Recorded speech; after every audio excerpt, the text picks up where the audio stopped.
Sayyidina wa maulana Muhammad ibn Abdillah wa ala alihi wa ashabihi wa man tabi'ahu wa mawala wa la hawla wa la quwwata illa billah, amma ba'du.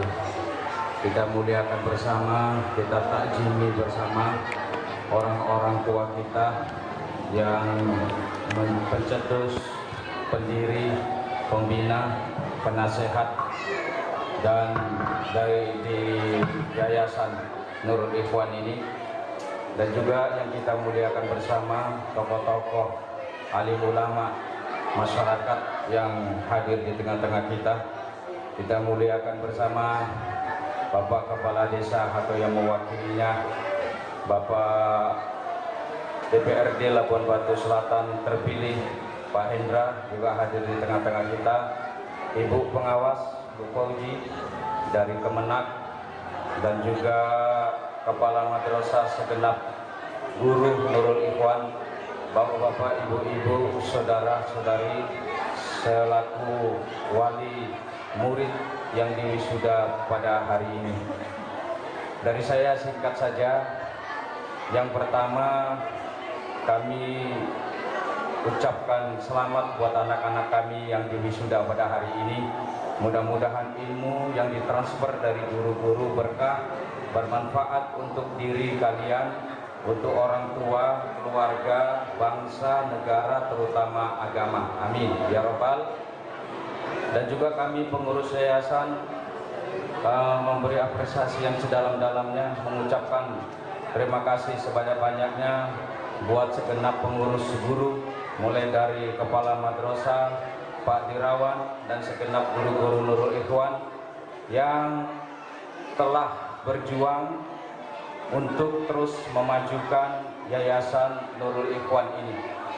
Dan kepada seluruh segenap guru Nurul Ikhwan, jangan pernah berkecil hati kalau kami jarang berkunjung di sekolah ini, karena kami sudah percaya bahwa segenap pengurus madrasah ini sudah paham, sudah mandiri, sudah mengerti apa yang harus diperbuat dan dilakukan untuk kemajuan Nurul Ikhwan ini.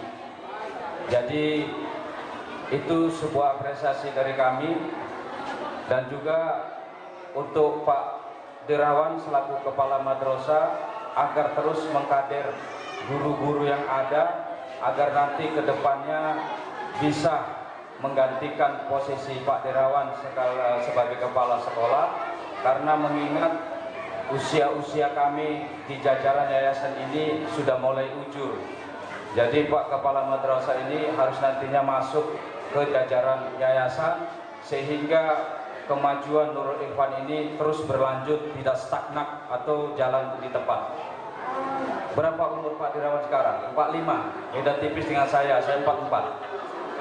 Jadi itu harus dipikirkan juga. Dan juga untuk Pak Dirawan dan segenap guru setidaknya bisa membuat catatan sejarah para pendiri Nurul Ikhwan ini, pencetus, pendiri, pembina, penasehat, pahlawan-pahlawan pendidikan yang sesungguhnya di desa ini, yang termaktub dalam penasehat, pengurus yayasan, agar nanti secara tertulis atau visual, agar nanti generasi-generasi berikutnya 10 tahun, 20 tahun, 30 tahun ke depan tahu siapa pencetusnya, siapa pahlawan-pahlawan pendidikan di Nurul Ikhwan ini adanya. Jadi jejak digitalnya bisa dilihat sampai generasi ke generasi, sampai anak, cucu, dan cicit kita nanti. Bapak-bapakku sekalian, selaku wali murid juga kami jajaran yayasan mengucapkan terima kasih yang sedalam-dalamnya, karena Bapak masih percaya dengan Nurul Ikhwan ini. Saya ingin sampaikan Pak, kalau hanya sekolah sejajar atau sederajat dengan Nurul Ikhwan ini, lebih baik sekolahkan di Nurul Ikhwan ini, Pak. Anak kita, anak bapak, anak ibu lebih mudah dipantau daripada anak bapak dan anak ibu sekolah keluar dari Nurul Ikhwan ini. Saat ini ada statement yang viral, ada penjelasan yang viral yang disampaikan oleh Pak Andi Noya. Siapa Pak Andi Noya ini? Pak Andi Noya adalah pemandu acara Kick Andy di televisi nasional. Baru-baru ini dia merekrut pegawai atau pekerja untuk dijadikan pegawai di acara Kick Andy. Lalu banyaklah masuk lamaran, pendaftaran proposal, lamaran kerja masuk banyak di kantor. Maka Pak Andi Noya bersama timnya ini, dia memilih tamatan-tamatan universitas-universitas terkenal di Indonesia, universitas-universitas hebat di Indonesia, universitas-universitas yang terkenal secara nama, yang masyhur secara nama. Itulah diprioritaskan ijazahnya, lamaran kerjanya dipilih. Setelah dipilih, maka Pak Andi Noya bersama tim memanggil satu persatu yang sarjana universitas-universitas terkenal di Indonesia ini. Setelah diinterview, disuruh menyampaikan visi dan misi, akhirnya Pak Andi Noya kecewa. Ternyata banyak lembaga-lembaga pendidikan yang masyhur secara nama, terkenal secara nama, tetapi tidak menghasilkan generasi-generasi yang hebat. Lalu ditutuplah oleh Pak Andi Noya. Saat itu dia berpikir kalau dia alumni dan sekolah di tempat-tempat yang hebat, tempat-tempat yang terkenal, pasti kualitasnya bagus.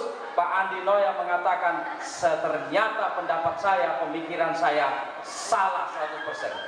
Akhirnya ijazah-ijazah yang dibuang tadi diambil kembali, dicari lagi. Tamatan-tamatan dari universitas di daerah-daerah, dari sekolah-sekolah yang gak terkenal. Begitu diinterview, disuruh menyampaikan visi dan misi, betapa tercengangnya Pak Andi Noya. Ternyata mereka lebih hebat ketimbang pertama tadi. Makanya Bapak Ibu, cintai Nurul Ikhwan ini. Kalau nggak kita yang mencintai, siapa lagi? Karena Nurul Ikhwan ini milik kita bersama, bukan milik yayasan saja, bukan milik guru-guru saja, milik kita bersama. Ada pepatah orang dulu, hujan batu di negeri sendiri itu masih lebih baik daripada hujan emas di negeri orang. Itu maknanya dalam. Artinya kita harus bangga apa yang kita miliki. Burung emprit yang ada di tangan itu lebih baik daripada burung elang tapi ada di hutan. Maka kita ini punya Nurul Ikhwan di tangan. Malu kita kalau anak kita sekolah sederajat dengan Nurul Ikhwan tapi tidak di Nurul Ikhwan. Dan Bapak Ibu yang menyekolahkan anaknya di Nurul Ikhwan ini, insya Allah mendapat pahala jariah nantinya. Amin ya Rabbal. Tak usah ditanya lagi pengurus, pendiri, pencetus, penasehat, pembina, itu semua insya Allah dapat pahala jariah dari Nurul Ikhwan ini. Apalagi guru-gurunya, termasuklah Bapak Ibu yang menyekolahkan anaknya di sini, nanti mendapat pahala jariah. Walaupun kita jasanya sudah masuk ke dalam kubur, tapi pahala dari anak-anak kita menuntut ini terus mengalir kepada kita. Ini saja yang dapat saya sampaikan. Mudah-mudahan kita sehat-sehat walafiat semuanya, dan generasi kita, anak-anak kita ini menjadi generasi-generasi yang hebat, menjadi generasi-generasi yang soleh, yang nanti membuat perbaikan-perbaikan ke depannya, terutama perbaikan-perbaikan untuk bangsa, negara, dan agama kita. Akhirul kalam, wassalamualaikum warahmatullahi wabarakatuh. Yang pertama kalian harus laksanakan adalah dalam kehidupan selanjutnya adalah kejujuran. Jangan terlalu terpaku ketika nanti kalian melakukan kepada nilai-nilai angka-angka yang ada di sekolah. Sudah bukan zamannya lagi nilai 90, nilai 100. Sudah tak ada lagi gunanya. Sekarang adalah musimnya orang belajar karakter. Karakter kejujuran, karakter disiplin, karakter berani, dan karakter bertanggung jawab. Kalau kalian masih berfokus ketika sekolah tak benahi yang 4 ini, Bapak khawatir ketika nilai-nilai itu saja yang kalian kejar di sekolah, maka yang kalian dapat ketika tamat sekolah itu hanya selembar ijazah. Ya, jadi itu, jadilah orang yang jujur. Yang jujur karena apa? Tidak usah mengejar kepintaran, yang penting 4 karakter itu tadi. Kalau kita mengejar kepintaran, nggak ada yang bisa mengalahkan Google. Lebih pintar Google daripada kita. Apalagi sekarang ini musim, kalau tulisan Indonesianya